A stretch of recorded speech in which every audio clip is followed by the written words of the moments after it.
In a world before zoning laws, the sky was a battlefield. Industrial titans did not fight with swords or speeches, they fought with steel. Each new building wasn't just an office block, it was a declaration of dominance, a vertical fortress designed to humiliate rivals and project power across the skyline. Height became status, steel became ego, and New York became the arena. This is the story of how ambition, engineering, and ruthless competition built the most iconic skyline on Earth.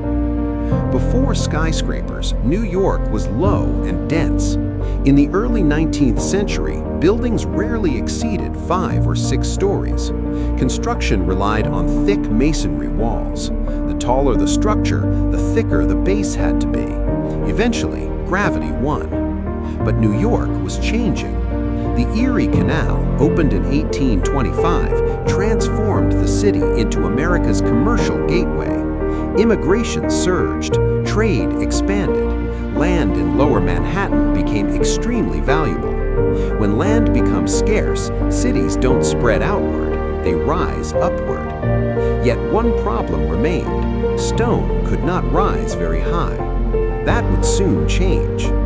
In the mid-19th century, a technological breakthrough altered architecture forever: the Bessemer process. Developed by Henry Bessemer in the 1850s, this method allowed steel to be mass-produced cheaply and efficiently. Steel was lighter than masonry and far stronger. For the first time in history, buildings no longer needed thick, load-bearing walls. Instead, a steel skeleton could support the structure. The walls became curtains, the building became a frame. New York architects quickly understood what this meant.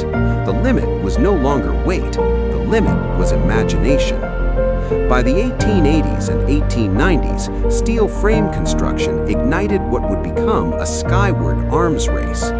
In the absence of zoning laws, there were no height restrictions, so corporations began competing. Height became the ultimate metric of power. Banks, insurance companies, newspapers, each wanted to rise higher than the last, not because they needed more office space, but because height meant dominance. The skyline became a scoreboard. The New York World Building, completed in 1890, rose to nearly 309 feet, shocking for its time. Then came the Manhattan Life Insurance Building, then the Singer Building, then the Metropolitan Life Tower, each one taller than the last. But this wasn't just engineering, it was psychology. Corporate leaders understood something simple: the taller the building, the larger the reputation. A towering headquarters signaled financial stability, technological sophistication, and permanence. These structures were vertical advertisements. From miles away, they broadcast a message: we are powerful, we are modern, we are untouchable. Architecture became branding. By the early 20th century, New York's skyline was transforming into something unprecedented. The Woolworth Building, completed in 1913, soared to 792 feet. Financed by retail magnate Frank Woolworth in cash, it was nicknamed the Cathedral of Commerce. It symbolized something new: capitalism expressed as architecture. But the competition intensified during the 1920s. The Chrysler Building and the Empire State Building would define this era. The Chrysler Building, completed in 1930, was the product of a secretive height war. Its stainless steel spire was assembled inside the building and then raised through the roof to surpass its rival at 40 Wall Street. But its victory was short-lived. Just 1 year later, in 1931, the Empire State Building claimed the crown at 1,250 feet. This was not just architecture, it was spectacle. New York had become the vertical capital of the modern world.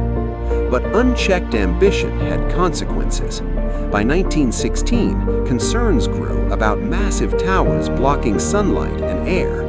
The Equitable Building cast a 7-acre shadow over Lower Manhattan. The public demanded change. That year, New York introduced the first comprehensive zoning law in the United States. Buildings could still rise high, but they had to step back as they ascended. This created the iconic tiered wedding cake style of many early skyscrapers. Ironically, regulation shaped beauty. The law didn't stop growth, it refined it. After World War II, architectural taste shifted. Ornament faded, glass and steel took over. The Chrysler Building, completed in 1958, represented the new corporate aesthetic: minimalist, clean, rational. Architecture no longer needed Gothic crowns or decorative spires. Power was now expressed through simplicity. The skyline became smoother, more reflective, more global. New York was no longer just America's financial capital. It was the architectural reference point for cities worldwide. The skyline would face tragedy in 2001. The destruction of the World Trade Center permanently altered Lower Manhattan. But architecture in New York has always been about resilience. One World Trade Center, completed in 2014, rises as both memorial and renewal. Its height, 1,776 feet, was deliberate, a symbolic reference to American